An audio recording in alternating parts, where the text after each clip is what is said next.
ককবরকের Roman লিপির দাবির চলমান বিতর্কের মধ্যেই শুক্রবার রাজ্যে অনুষ্ঠিত হয়ে গেল রাজভাষা আঞ্চলিক সম্মেলন। হাপানিয়া আন্তর্জাতিক মেলা প্রাঙ্গণে আয়োজিত সম্মেলনে উপস্থিত ছিলেন কেন্দ্রীয় স্বরাষ্ট্রমন্ত্রী অমিত শাহ। বক্তব্য রাখতে গিয়ে আমাদের নিজস্ব লিপি আমাদের পরিচয়, কোনো বিদেশি লিপি আমাদের পরিচয় হতে পারে না বলে স্পষ্টই জানিয়ে দিলেন স্বরাষ্ট্রমন্ত্রী অমিত শাহ। উত্তর পূর্বাঞ্চলের সব ভাষা দেবনাগরী লিপিকে স্বীকার করেছে। এক্ষেত্রে ত্রিপুরাকেও দেবনাগরী লিপিকে স্বীকার করা প্রয়োজন বলে স্পষ্টই জানিয়ে দেন কেন্দ্রীয় স্বরাষ্ট্রমন্ত্রী অমিত শাহ। यहाँ पर भावना व्यक्त करी कि सभी लोग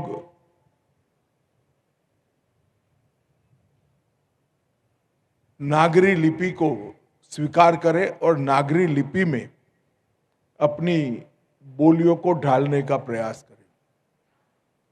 त्रिपुरा में कुछ लोग अलग दिशा में भी मांग कर रहे हैं। मेरे सभी से विनती है कि पूरे नॉर्थ ईस्ट की लगभग सभी स्थानीय भाषाएं बोलियां नागरी लिपि को स्वीकार कर चुकी है। त्रिपुरा ने भी नागरी लिपि को स्वीकार करना चाहिए और आग्रह के साथ अपनी आइडेंटिटी को मजबूत करना चाहिए।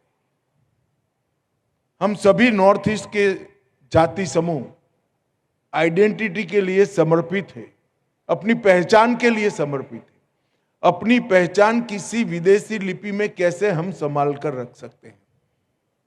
हमारी पहचान हमारे देश की लिपि में ही हम संभाल कर रख सकते हैं। और सभी ने इस विषय पर सहमति बनाकर आगे बढ़ना चाहिए। लिपि और भाषा विवाद का मुद्दा नहीं होना चाहिए। लिपि और भाषा विकास के लिए बनाए गए माध्यम है। হিন্দি এবং স্থানীয় ভাষা এক মায়ের দুই কন্যা। স্থানীয় ভাষার সঙ্গে এর কোনো বিবাদ হতে পারে না।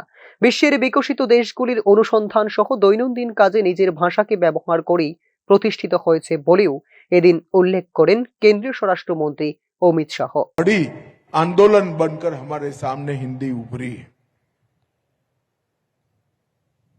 मित्रों, कई सालों तक हिंदी के लिए अपप्रचार किया गया कि हिंदी थोपी जा रही है। अरे भाई, थोपना क्या है? हिंदी और स्थानीय भाषाओं के बीच में कभी झगड़ा हो ही नहीं सकता, क्योंकि वो तो एक ही मां की दो बहनें हैं जो एक साथ पनपी, बढ़ी और आगे बढ़ी। हिंदी की कभी स्पर्धा बंगाली से नहीं हो सकती, गुजराती से नहीं होती, तमिल, तेलुगु, मलयाली से नहीं हो सकती। है हिंदी। और जब हिंदी को बढ़ावा मिलता है तो अपने आप ये सारी भाषाएं मजबूत होती है, सारी भाषाओं को ताकत मिलती है। मगर मुझे आनंद है कि ये 10 साल में ये अपप्रचार ने बिल्कुल अपना स्थान देश में खो लिया है। और नरेंद्र मोदी जी के नेतृत्व में पूरा देश स्वभाषा सीखकर, स्वभाषा अपनाकर आगे बढ़ने का संकल्प लेकर आज मजबूती के साथ खड़ा है। यह भी अपप्रचार हुआ कि अपनी भाषाओं का बढ़ावा देंगे तो हम विकास से दूर हो जाएंगे, अनुसंधान से दूर हो जाएंगे, विश्व में अलग थलग पड़ जाएंगे। जो ये लोग कहते हैं उनको मैं पूछना चाहता हूं, जर्मनी हो या जापान, कोरिया हो या फ्रांस, रसिया हो या चीन, इस सभी भाषाओं में पढ़ाई लिखाई से लेकर रोजिंदे व्यवहार तक और अनुसंधान तक सारा ज्ञान अपनी अपनी भाषा में ही समाहित किया और अपनी भाषा में अपने देश को चलाया। और ये सारे देश विश्व के विकसित देशों की गिनती में। ত্রিপুরায় ইংরেজি, হিন্দি ছাড়াও বাংলা এবং ককবরক ভাষা স্বীকৃত রয়েছে রাজভাষা হিসাবে। সম্প্রতি রাজ্য সরকারের জোট শরিক বিজেপি এবং ত্রিপুরা মথা দলের মধ্যে ককবরক ভাষার লিপি বিতর্ক নিয়ে চলছে চাপানোতর।